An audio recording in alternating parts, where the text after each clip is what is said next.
ini bisa kembali bermajelis ilmu ya di masjid kita insyaallah. Salawat dan salam pada baginda kita Muhammad sallallahu alaihi wasallam. Alhamdulillah juga kita telah melaksanakan salah satu kewajiban kita, yaitu salat zuhur secara berjamaah.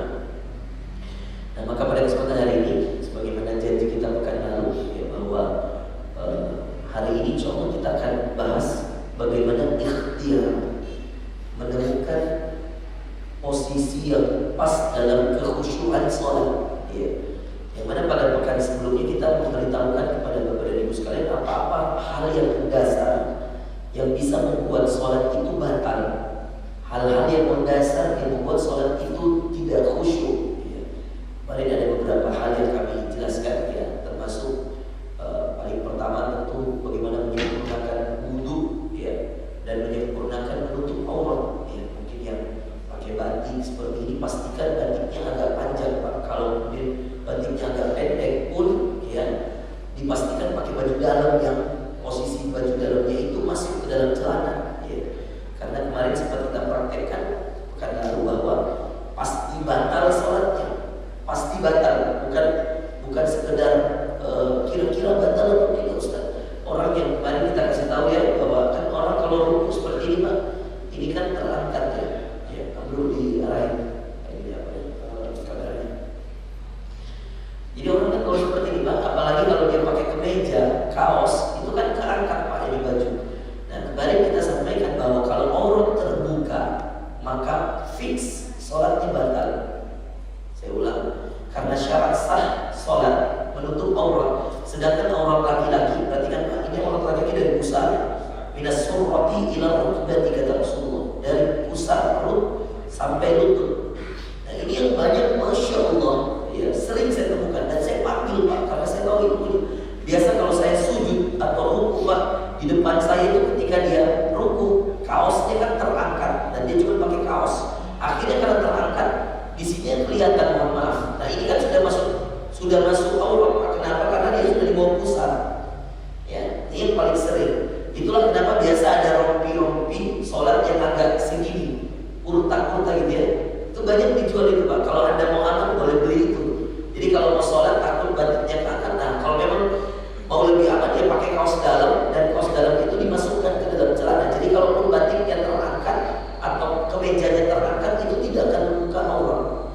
Nah ini yang banyak kurang difahami oleh orang Indonesia Bapak Ibu sekalian. Apalagi biasanya pakai kaos ketat, sudah ketat sempit pendek. Jadi ketika dia ruku, apalagi kalau dia sujud, la ilaha illallah, mohon maaf Pak, duburnya kelihatan Pak. Dubur itu kan naudzubillah ya. Masa itu bisa bukan hanya, mohon maaf Pak, bukan hanya membuat sholat Anda batal, tapi bisa membuat sholat orang di belakang Anda batal. Terganggu Pak, kita pas mau sujud lihat itu. Coba ya, karena orang yang nggak ngerti ilmu dalam sholat. Nah ini makanya penting sekali. Ya kalau tidak percaya boleh kita tes itu. Amrul sini, Amrul coba sini. Kita tes ya. Ini Amrul pakai kemeja nih. Coba antum ruku sini. Gak mungkin gak terangkat. Iya. Coba antum ruku. Nah ini mesti terangkat. Nah ini agak panjang Pak. Kalau dia pendek ini terangkat. Nah ini kalau terbuka ini batal sholat Pak. Ya. Jadi hal itu yang mendasar. Kemudian yang kedua kemarin kita sampaikan nggak boleh banyak gerak. Nah, jadi hati-hati, Imam Syafi'i itu 3 kali gerak. Ya. Nah, dan geraknya itu harus dengan potensi berkepentingan darurat. Ya. Sebagian orang digigit nyamuk nggak boleh dipukul. Sebagian orang Pak, sebagian mazhab ulama digigit nyamuk nggak boleh dipukul karena nggak penting katanya. Orang Umar aja ditusuk tombak sambil sholat, nggak gerak gitu ya. Ya, jadi ada beberapa hal. Nah, handphone bunyi, gimana Ustaz handphone bunyi? Saya sudah praktekkan kemarin sedikit ya. Kalau handphone bunyi, misalnya handphonenya pada posisi kantong baju, kemudian dia bunyi. Nah, caranya gimana? Gak boleh dibiarkan Pak. Kalau dibiarkan Anda bisa menzolimi satu masjid. Apalagi kalau ringtone-nya musik. Ya, Linkin Park. Waduh, kita selama sholat zuhur nikmati lagu Linkin Park. Itu zalim, hati-hati. Dosa itu, makanya pastiin di silent nih, di silent. Cek itu baik-baik. Kalau enggak, dosa Anda. Dan ada dulu Pak, pernah terjadi di sebuah masjid ya, dia nggak mau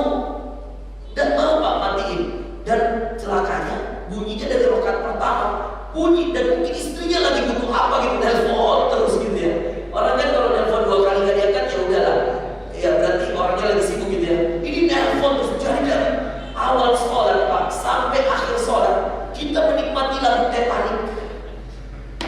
Ada tahu ringtone Titanic Pak? Ya, itu kita nikmati itu dari awal sampai. Kesel sekali saya Pak. Saya kesel sekali.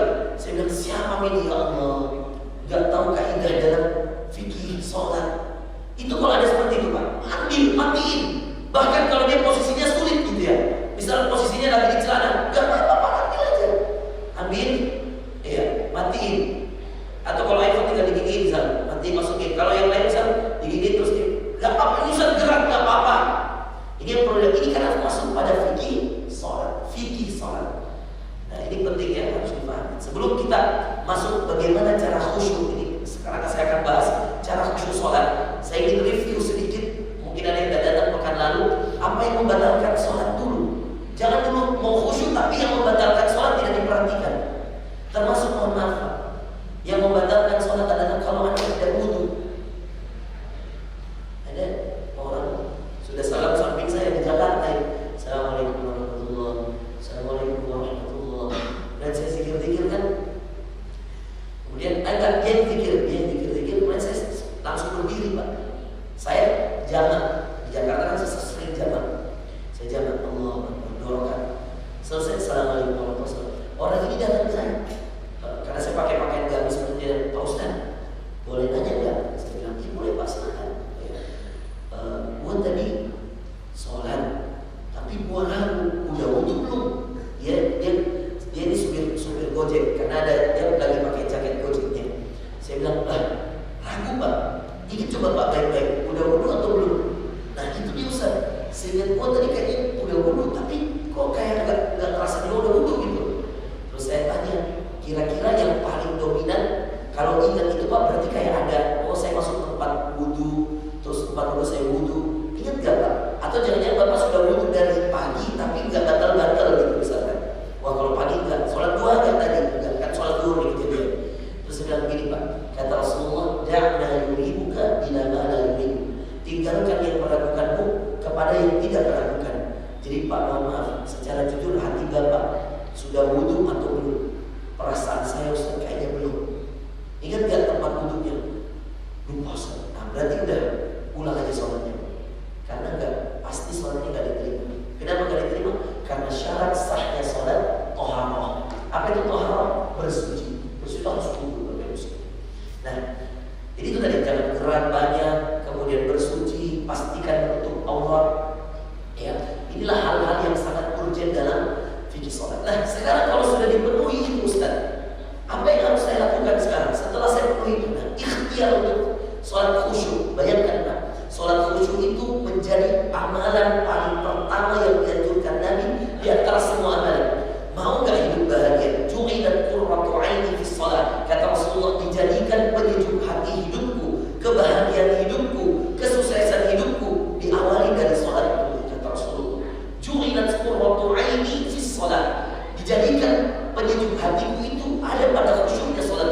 Makanya dalam surah Al-Mu'minun, qad aflahal mu'minun. Beruntunglah orang-orang beriman. Siapa? Alladzina fi salatihim khashi'un. Yang kalau mereka sholat, mereka khusyuk. Walladzina hum 'anil lagwi mu'ridun. Dan kalau mereka melakukan perbuatan dalam kehidupannya, mereka melakukan yang baik-baik dan meninggalkan yang sia-sia. Baru zakat. Walladzina hum lizzakati fa'ilun. Dan mereka adalah orang-orang yang ketika kemudian mereka punya harta dan sudah sampai nisabnya, sampai haulnya, mereka keluarkan untuk zakat. Walladzina hum lizzakati fa'ilun. Kemudian walladzina hum li furujihim hafizun, dan orang-orang yang menjaga kemaluannya. Kemudian walladzina hum li amanatihim wa 'ahdihim ra'un, orang-orang yang menjaga amanahnya dan menjaga janji-janjinya. Itu semua sifat orang beriman. Baru kemudian disebutkan terakhir walladzina hum 'ala salawatihim yuhafizun, dan orang-orang yang menjaga salatnya. Makanya Bapak Ibu sekalian, dari semua sifat orang beriman yang disebutkan dalam surah Al-Mu'minun dari ayat 1 sampai 11, Al-Mu'minun. Jadi dalam Al-Quran itu ada surah Al-Mu'minun, surahnya orang-orang beriman. Kita lain orang beriman. Dari ayat 1-nya sampai ayat 11 Bapak Ibu sekalian bercerita tentang sifat orang beriman. Dan Dan kita harus mulai menghafalkan 11 ayat ini. Itu sifat yang harus kita amalkan dalam kehidupan kita. Dan ada juga surah namanya Al-Munafiqun, lawannya Al-Munafiqun, orang-orang munafik. Ya, mudah-mudahan kita tidak termasuk orang munafik. Nah, subhanallah Pak, ketika diurutkan semua amalannya dari 1 sampai 11 ini, amalan pertama yang disebut oleh Allah, walladzina lis-salati walladzina, ya, dan orang-orang yang beriman, qad aflahal mu'minun alladzina fi salatihim khashi'un, yang mana mereka kalau salat khusyuk. Nah, itulah kenapa kita harus memperbaiki salat. Kita belajar sekarang cara khusyuk salat.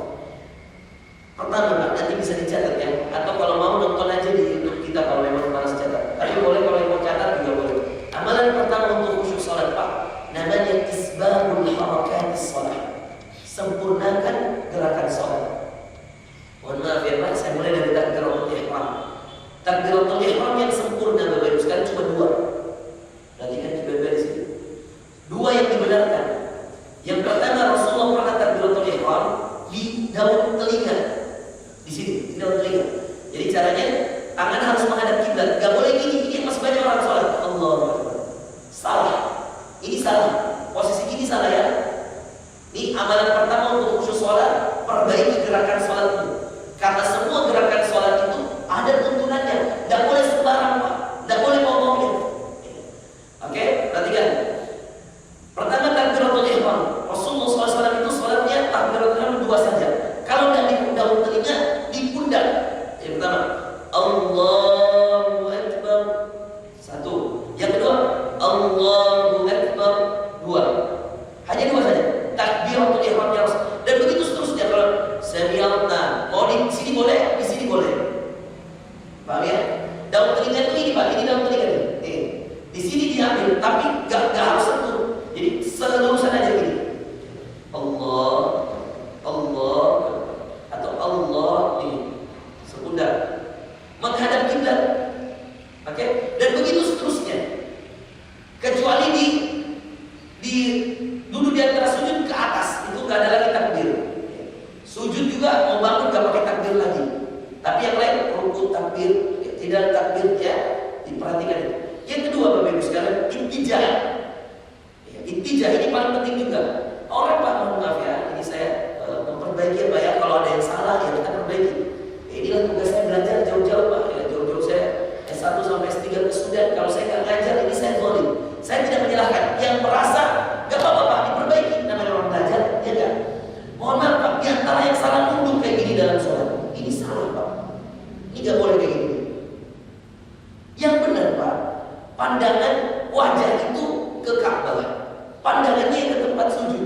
Jadi pun kalau harus ada agak nunduk sedikit, gak boleh berlebihan. Ada orang saya pernah lihat sholat, ini salah, salah ya. Allahu Akbar, ini tegak, badan tegak, gak bungkuk, gak dua ke belakang, ya tegak. Dan di bawah rileks sholat, tidak ada. Perhatikan Pak, tidak ada gerakan sholat yang menyiksa. Jadi kalau Anda merasa sakit ketika sholat, berarti Anda salah gerakan. Karena Rasulullah bisa berdiri berjam-jam membaca Al-Baqarah, Ali Imran, An-Nisa dalam tahajudnya, dan dia tidak pernah merasa kesakitan. Dulu di antara sujud tidak ada yang sakit, rukuk tidak ada yang sakit. Kalau Anda sakit, berarti ada yang salah. Atau ya kalau bukan masalah itu biasa ada penyakitnya ya. Kalau misalnya asam urat sakit Ustaz ya, nasabnya karena asam urat. Pasti seperti itu ya. Kemudian, jadi sempurnakan gerakan sholat. Ruku juga demikian. Ya. Setelah selesai, kemudian Allah ruku sama ya sempurna, lurus. Coba saya ambil amrul sini amrul. Atau jangan amrul lagi. Atau duduk aja. Mas. Ya biar orang masuk itu, masuk itu. Sini Mas.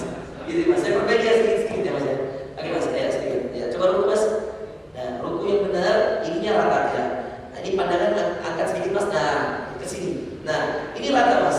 Jadi sampai kalau kemudian kita meletakkan botol air minum di atas itu gak jatuh. Ini rata nih, ini benar rukunya. Ya, nah sebagai orang yang salah dia terlalu buku. Nah, ini yang salah. Ini yang benar. Nah, lihat ke tempat sujud Mas. Nah, sami Allahu liman hamidan lain. Nah, harus gini lagi. Ya, kamu di mana? Di telinga. Ya, terus lurus. Kamu lurus.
Biasanya ada orang yang susah Pak kalau langsung lutut karena mungkin sudah tua dan seterusnya. Jadi dia butuh dibantu tangannya dulu.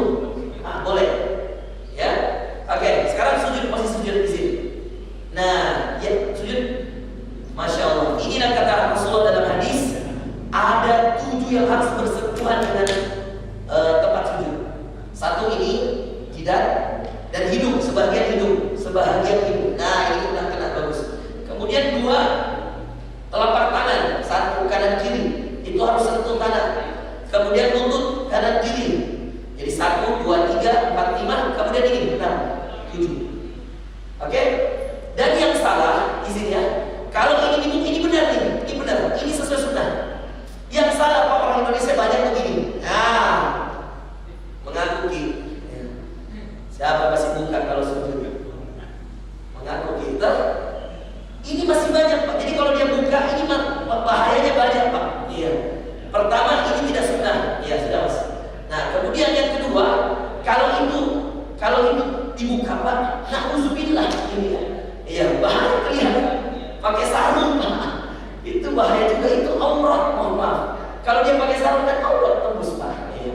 Jadi perlu dijaga baik-baik batasan-batasan auratnya. Nah, sudah ya. Jadi tadi rukuk, sujud boleh lutut dulu, boleh tangan dulu. Oke Pak? Nah, yang biasa dicela Rasulullah, coba antum sujud di hadap sini sujud sekali, dapat pahala insyaallah Mas saya. Nah, antum sujud. Nah, tapi sebagian orang Indonesia ini dia katakan, coba lurus. Banyak yang kayak gini. Yang gak ngangkat tangannya ini. Ini yang dikatakan oleh Rasulullah seperti anjing. Makanya jangan kayak gini Pak, ini orang malas nih. Gini. Ya? Oke? Bisa dipahami? Kayak duduk di antara sujud.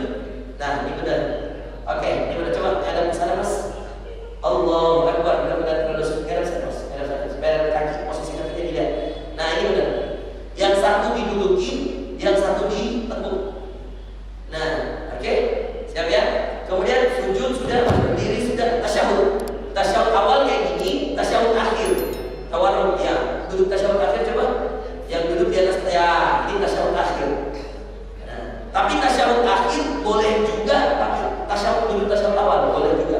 Itu ada perbedaan juga. Mau duduk seperti ini boleh, duduk yang tasyahud awal juga boleh. Oke? Kemudian kalau yang seperti ini, dia agak sedikit didirikan kepala sedikit saja. Nah, enggak, itu kebanyakan orang kayak gitu berlebihan, enggak boleh. Ya, jadi sedikit saja. Nah, kemudian posisi tangan. Nah, lihat ya Pak ya. Tasyahud akhir, ketika posisi tangan itu diangkat bukan ketika asyhadu an la ilaha illallah. Itu salah. Di Indonesia kita banyak menemukan orang mengangkat tasyahudnya nanti at-tahiyatul mubarakatuh shalawatu thayyibatu billah. Ya kan? Assalamualaikum warahmatullahi wabarakatuh. Assalamualaikum. Kemudian asyhadu an nanti asyhadu an asyhadu ini salah. Yang benar posisinya Allahu Akbar. At-tahiyatu langsung at-tahiyatu mubarakatuh shalawatu thayyibatu. Bisa dipahami Pak? Jadi bukan terus perbedaan, maaf. Ustaz, gimana tuh yang ada yang gerak-gerakin? Gini, pernah lihat? Ada orang yang gerak-gerakin? Itu benar. Yang lurus, itu juga benar. Jadi tidak usah protes. Yang salah, kalau dia menggerakkan sambil nulis sesuatu. Pas mulai selesai, ditanya, tulis apaan? Katanya harus tulis 2 kalimat syahadat. Pertanyaan saya waktu itu, Bapak bisa tulis bahasa Arab? Tidak bisa Ustaz. Terus bagaimana? Saya ingat-ingat yang di televisi tulis saja. Saya bilang, bagaimana caranya nulis? Asyhadu an la. Ini kata wah, ini Bapak yang menulis, Bapak yang gerak, kami yang bingung sudahnya. Anda yang gerak, kami yang batal kalau kayak gitu Pak. Karena bingung lihat, ini kayak joget-joget. Bisa dipahami? Oke, sekalian Mas. Itu sedikit masalah, maka sempurnakan Pak. Termasuk mohon yang paling banyak orang salah adalah buru-buru banget Pak kalau sholat. Yang tidak ada tumakninahnya, itu karena kita sudah jelaskan. Dia Allahu Akbar, Allahu Akbar, Allahu Akbar, Allah. Bisa Pak. Berhenti sholat seperti ini pasti gak diterima. Maka sholat itu Pak antara satu gerakan dengan gerakan yang lain ada tumakninah. Allahu Akbar, Allahu Akbar, Allahu Akbar.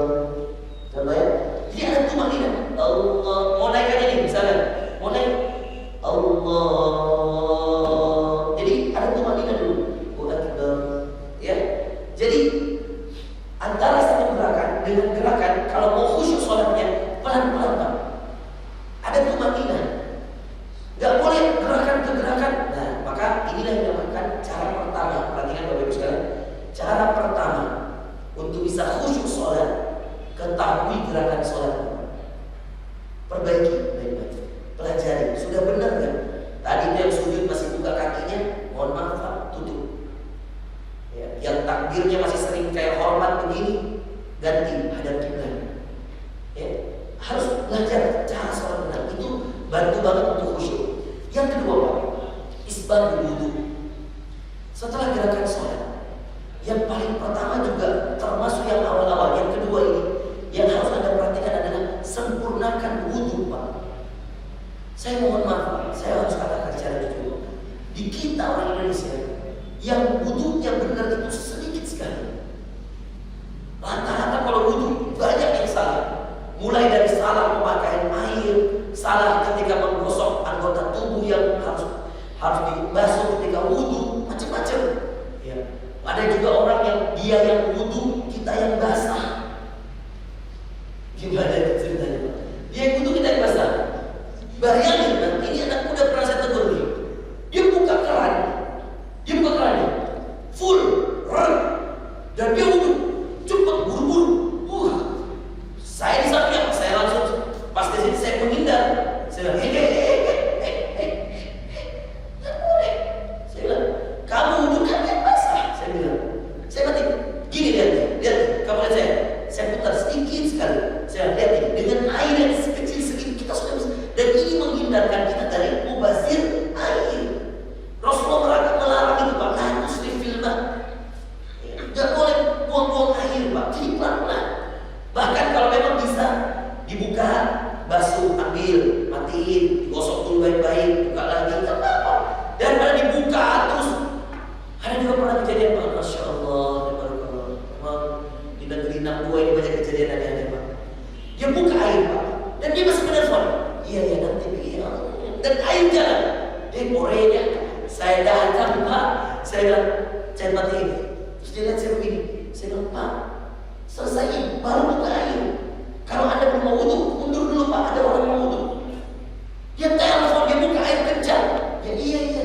Baru dia kasih gini-gini tangannya. Ya, dia gini. Iya. Saya jalan. Yang bisa. Saya dipahami, perbaiki sempurnakan wudu Pak. Ya. Dan yang batasan-batasannya, ya khususnya di kepala ini, yang paling sunnah Pak. Ya mohon maaf ya, sebagian yang masih menggunakan mazhab yang ambil air terus bagian depan saja dibasuh. Mulai hari ini Pak ganti. Yang benar wudu perhatikan. Mulai dari tangan kan basuh 3 kali, boleh 2 kali, boleh sekali. Kanan, kiri, ya. Mulut boleh 3 mu. Ambil di mulut, masukkan ke hidung 1 kali boleh. Atau boleh terpisah, mulut dulu 3 kali, baru ambil hidung, masukkan. Caranya dihirup itu air Pak, ambil hirup air masuk ke dalam, baru dibuang tikus 2 kali, 3 kali begitu, masukkan juga jarinya supaya tidak ada kotoran di sini dan tidak ada kotoran di mulut. Nah, kemudian wajah itu segini Pak, ini semua ini batasan rambut semua wajah ini. Nah, termasuk jenggot ini dibasahin Pak. Kalau dia punya jenggot dibasahin. Kemudian tangan sampai siku ya harus basah sampai sini Pak. Sikunya ya sedikit ya sampai sini. Ini siku harus basah semua. Kemudian yang paling banyak salah ini, izinkan saya buka PC sebentar sekali. Saya ingin kasih tahu yang sering saya ada yang sambil dia karena dia belah tengah gitu ya, diambil baru dikasih begini rambutnya. Hanya ada di negeri Indonesia yang begini Pak. Masya Allah, ini ambil saya astagfirullah, Masya Allah, kreatif ini orang. Jadi cara wudunya dia apa? Karena belahan rambutnya belah tengah. Cara wudunya dia sesuaikan sisirannya Pak. Salah. Cara gimana? Ambil air, ya, basuh caranya Pak. Diambil, dibasuh dari sini, ke belakang. Nah, ke belakang pun leher bisa dikenakan, boleh. Kemudian sampai leher, balik lagi naik Pak. Balik lagi naik sampai depan, kemudian masuk ke telinga. Nih, cara masuknya ke depan, baru ke telinga turun. Jadi turun, gak usah dilepas. Jadi 1 kali sampai leher, gini. Nih, belakang.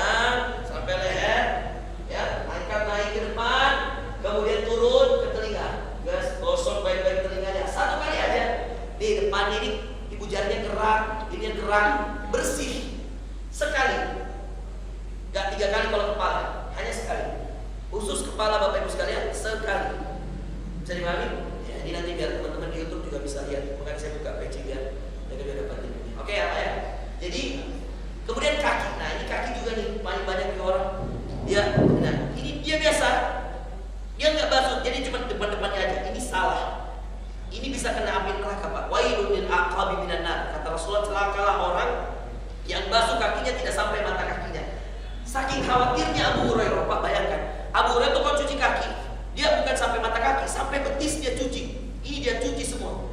Dengan alasan takut mata kaki tidak kena. Karena kalau ada orang basuh kakinya di hari wudu dan tidak kena mata kaki, itu masuk neraka. Hati-hati. Wailun lil aqabi minan nar. Celakalah orang-orang yang membasuh kakinya dan tidak kena mata kakinya. Maka lebih baik, kata Abu Hurairah, saya basuh sampai betis ketika ditanya. Ketika dia ditanya kenapa? 2, supaya saya mengamankan mata kaki saya. Pasti kena air wudu. Yang kedua, semua bekas air wudu kan bercahaya. Dia bilang lebih bagus betisku ikut bercahaya. Ya tidak apa-apa, sampai betis juga dibasuh boleh. Asalnya sampai lutut, karena lutut sudah umroh. Setengah mati juga lutut yang dibasuh. Ya. Jadi yang kedua apa? Menyempurnakan wudu. Jadi yang pertama sempurnakan gerakan salat. Yang kedua sempurnakan wudu. Ini yang ketiga, cara khusyuk salat. Fokuskan pikiran Bapak Ibu. Kita pas mau salat di depan, tinggal dulu semua urusan dunia. Tahan dulu baik-baik. Jangan dulu pikir apa-apa. Seperti kira-kira mohon maaf ya, saya beberapa kali ketemu pejabat ya. Paling saya ketemu Pak Mentan 4 hari yang lalu, 6 hari yang lalu. Pak Syahrul Yassin Limpo di kantornya di kementerian di Pasar Minggu di Jakarta. Saya ketemu. Pas saya mau ketemu Menteri Pertanian, saya fokus Pak, apa saya mau sampaikan ya ke Pak Menteri. Oh 1, 2, 3. Jadi semua urusan-urusan sekolah, saya punya butik, saya punya warkop, coffee shop ya.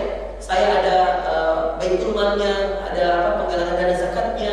Banyak program-program saya tahan dulu. Ada urusan santri, ada urusan bisnis, ada urusan dakwah. Nanti dulu. Saya mau hadap mental ini yang pertemuan saya dengan Menteri Pertanian ini gak tiap hari. Makanya saya pasti fokus. Coba lihat IG saya ini. Instagram Fakhrul_Ans_official. Anda bisa lihat di situ foto-foto saya dengan Pak Menteri Pertanian. Duduk saya ditemani dirjen-dirjennya dia. Saya ceramah, saya sampaikan apa yang bisa saya sampaikan. Terus saya dengarkan apa yang progresnya. Saya undang juga dia di pernikahannya adik saya. Waktu itu kan saya mau undangan juga. Nah itu kalau mau ketemu menteri saja, kita persiapkan diri baik-baik Pak. Mau ketemu gubernur, tadi sebelum kesini saya di kantor wali kota Pak. Ketemu Pak Dani tadi di rumahnya, terus saya ke kantornya ketemu Kabal Kesra juga. Saya harus fokus nih, karena saya ketemu pejabat 3 tiap hari dan saya harus sampaikan apa yang menjadi unek-unek saya, apa yang menjadi program saya. Bagaimana kalau ketemu Allah? Jadi coba begini Pak, coba sekarang setiap kali mau sholat ini biar khusyuk sholatnya Pak. Pas mau datang ke Allah itu fokus. Kita kan banyak masalah mau diselesaikan sama Allah, sholat. Banyak hajat mau dipenuhi sama Allah, sholat. Banyak keinginan kita Pak, kuncinya jaga sholat. Dan percaya sama saya Pak, siapa yang memperbaiki sholatnya, Allah perbaiki hidupnya. Karena yang paling inti dalam hidup ini Pak, 5 kali sehari dan perintahnya langsung dari langit. Bukan turun ayat Pak. Kalau puasa, zakat itu kan ayat yang turun dari langit ke bumi. Kalau sholat, Rasulullah yang dibawa ke langit. Khusus sholat, itu yang kita biasa kenal dengan Isra dan Mi'raj. Penting ini ibadah Pak. Makanya saya bilang, yang mau hijrah, yang mau berubah hidupnya, mau lepas dari bank konvensional misalnya, lepas dari riba, lepas dari utang-utang, lepas dari yang haram, mulai dengan memperbaiki sholat. Percaya sama saya, khusyukkan sholatmu, Allah perbaiki hidup. Kemudian setelah memasukkan pikiran, fokus, tiba-tiba Ustaz, saya sudah bismillah, saya sudah fokus ini saat mau ketemu Allah. Terus Allah Akbar, muncul lagi masalah-masalah hidup Ustaz. Utang belum dibayar, besok jatuh tempo, dipanggil manajer, kemarin terlambat, ada kerjaan belum selesai, laporan belum tuntas. Kepikiran Ustaz. Maka caranya yang keempat, biar gak kepikiran Pak, nikmati bacaan sholat. Minimal Al-Fatihah itu Pak, belajar ucapkan dengan baik dan benar. Yang keempat apa?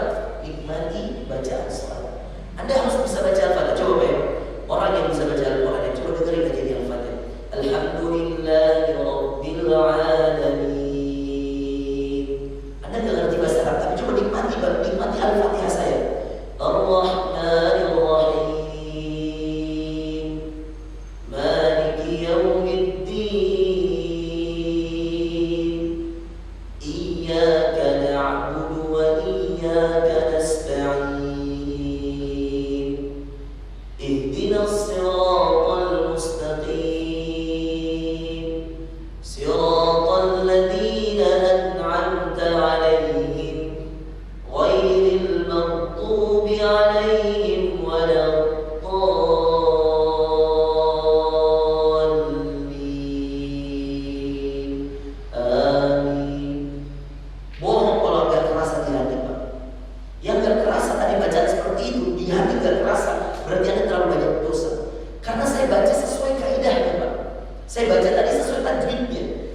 dalam ilmu Quran yang gak ngerti bahasa Arab pun, kalau dengar baca Quran yang bagus, dia bisa nangis Pak. Berapa kali kalau saya sholat tarawih, sholat witir, ibu-ibu datang, Ustaz bacanya bagus sekali, saya nangis banyak. Saya tanya, ngerti gak apa yang saya baca? Enggak Ustaz. Kok bisa nangis? Saya nggak tahu Ustaz. Zaman umroh saya Pak, waktu saya umroh nih, Allah, saya samping saya dia sholat. Kemudian waktu itu imamnya Sudais. Alhamdulillahirabbil alamin, Arrahmanir rahim. Kan Sudais baca gitu ya. Kemudian dia baca kan Sudais biasa angkat tinggi. Wa ibadur rahmanil ladzina yamshuna 'alal ardi hauna. Jadi bacanya Sudais ya. Terus dia nangis, saya nangis, Masya Allah. Saya berusaha untuk menikmati bacaan Sudais. Nah, setelah selesai, Assalamualaikum warahmatullahi wabarakatuh. Saya tanya, Bapak nangis tadi? Ya Ustaz, nangis. Ini kemudian dari guru Mbak dia berusaha. Ya Ustaz, nangis tadi. Saya, Bapak ngerti bacaan tadi surah apa tadi, tahu nggak? Ya tahu Ustaz. Tadi Al-Furqan Pak. Bapak tahu nggak dia bahasa apa tadi? Ibadur Rahman. Nah, ketika dia nangis itu Pak, subhanallah. Saya tanya kan, ngerti nggak Pak? Enggak. Tapi kenapa nangis? Tadi Ustaz sudah ulang-ulang jahannam. Jadi memang dalam surah Ibadur dari kisah Ibadur Rahman di surah Al-Furqan itu ada ayat walladzina yaquluna rabbana asrif 'anna 'adzab jahannam. Nah, sudah situ Pak, biasanya kalau ada titik-titik dalam bacaan Quran yang menurut dia bagus untuk diulangi, dia ulang di situ. Rabbana asrif 'anna 'adzab jahannam, isrif 'anna 'adzab jahannam innaha. Jadi diulang jahannamnya. Nah, orang Indonesia kan yang dia tahu jahannam neraka ini. Nah, dia bilang di Bapak, ulang-ulang sudah jahannam. Terus kenapa Pak? Kalau jahannam diulang, ingat dosa Ustaz. Tadi ingat dosanya Pak. Dia takut masuk jahannam. Nah, Masya Allah Pak, Quran itu mukjizat. Maka kalau mau khusyuk sholat Pak, minimal Pak, saya anjurkan belajar baca Quran. Cari guru, ya. Kalau pertama mengadakan, saya cari Ustaz yang bisa tahsin. Ya, saya tentu gak punya waktu Pak ya. Kajian rutin aja kita sering geser-geser ya. Apalagi kalau harus ngajar ngaji. Tapi saya punya tim Ustaz. Atau mungkin mau datangkan Ustaz yang lain, tidak apa-apa. Yang jelas, atau kalau Anda bisa di Pertaminanya, ambil di rumah masing-masing, kompleks masing-masing Pak. Kan biasa ke imam masjid kan, datang ke imam, bilang sama imam, Ustaz, boleh nggak saya setiap maghrib belajar ngaji? Datang belajar Pak.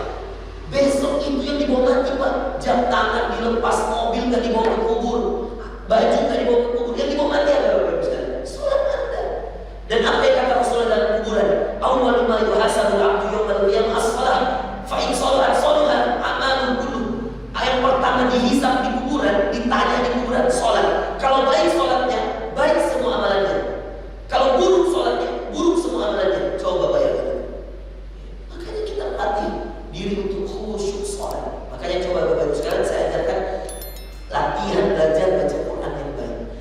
Dan sekaligus kalau perlu nih Pak, khusus mulai Al-Fatihah sama surah-surah yang kita hafal. Coba buka itu Quran, ada terjemahan. Enak kan kalau dimengerti artinya. Misal kita suka baca An-Nasr, idza jaa nasrullahi wal fath. Ketika datang pertolongan Allah dan pembukaan kota Makkah. Wa ra'aitan nasa yadkhuluna fi dinillahi afwaja. Dan kamu melihat wahai Muhammad, orang-orang berbondong-bondong masuk Islam. Afwaja, berbondong-bondong. Fasabbih, maka banyaklah bertasbih. Bihamdi rabbik, dengan memuji Tuhan. Wastaghfir, dan banyaklah beristighfar, minta ampun sama Allah.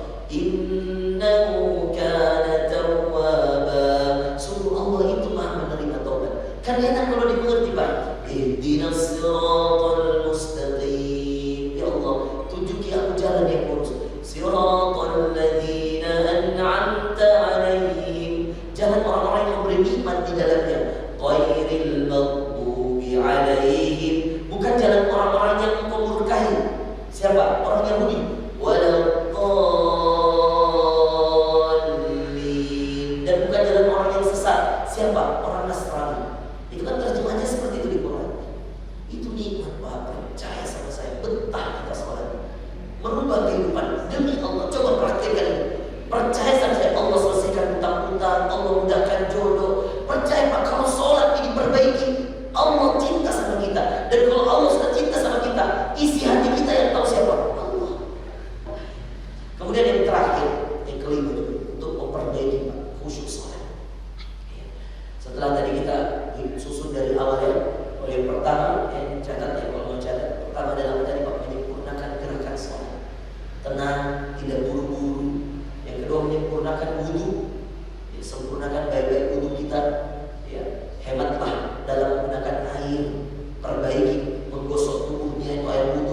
jadikan sholat ini seakan sholat terakhir.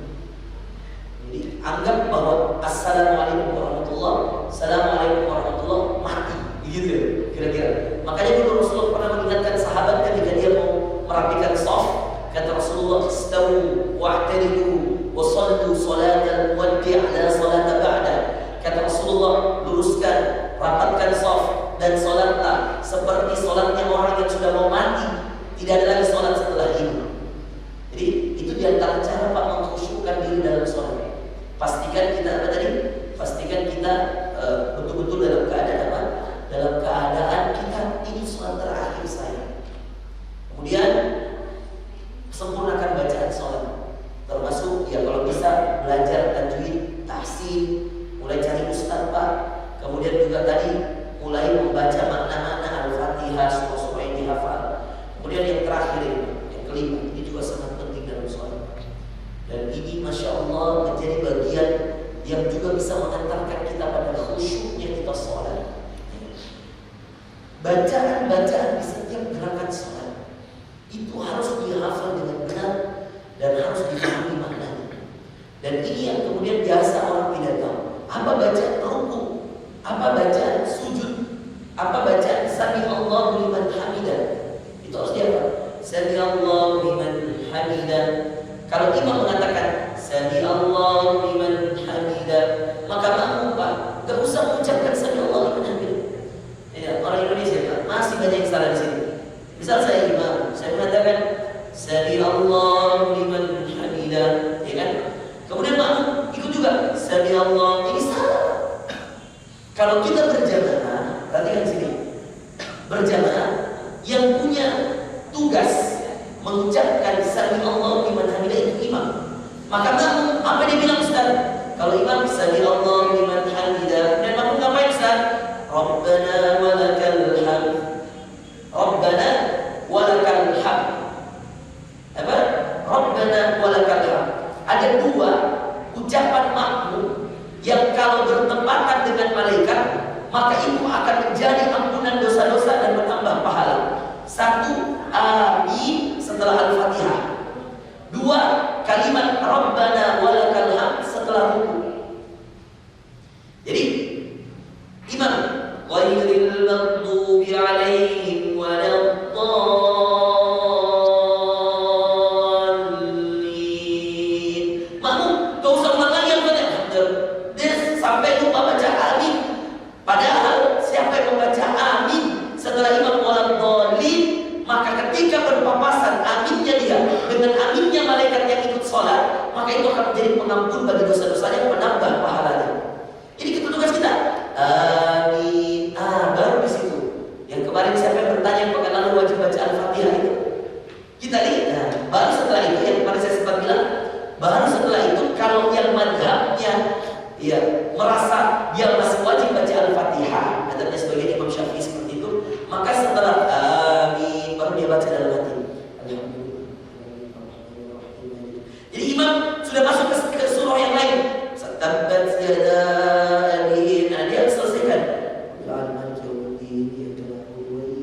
Nah, boleh. Tapi bukan bersamaan dengan imam yang baca. Jadi ini diantara yang salah juga Pak. Itu kalau ada imam subuh, maghrib, isya. Kalau imam sudah baca, itu kita tidak usah baca. Bayangkan Pak, kalau semua yang hafal itu surah ikut baca, kita kayak backing vokal. Saya tahu tuh banyak yang hafal. Bisa imam baca wattini wazzaitun, yang belakang juga tini wazzaitun. Jadi kayak ada backing vokal nih kan. Jadi kan nggak benar Pak. Ya, bayangkan kalau semua ikut.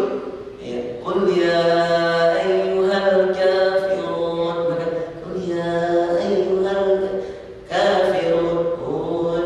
Itu kan nggak bagus ya. Jadi tugasnya kita adalah apa? Tugas kita dengar. Makanya idza quri'al Qur'an fastami'u. Kata Allah dalam Al-Qur'an, kalau dibacakan Quran, dengarkan baik-baik. Wa ansitu, dan diamlah. Karena itu adalah keberkahan kata Allah dalam Al-Qur'an. Makanya dalam hal salat, perhatikan Bapak Ibu sekalian, kita harus hafal juga bacaan-bacaan. Rabbana walakal hamd, yang lengkapnya ilmus samawati wa bilul ardi wa bil ma syi'ta min syai'in ba'du. Kemudian ruku, subhana rabbiyal azim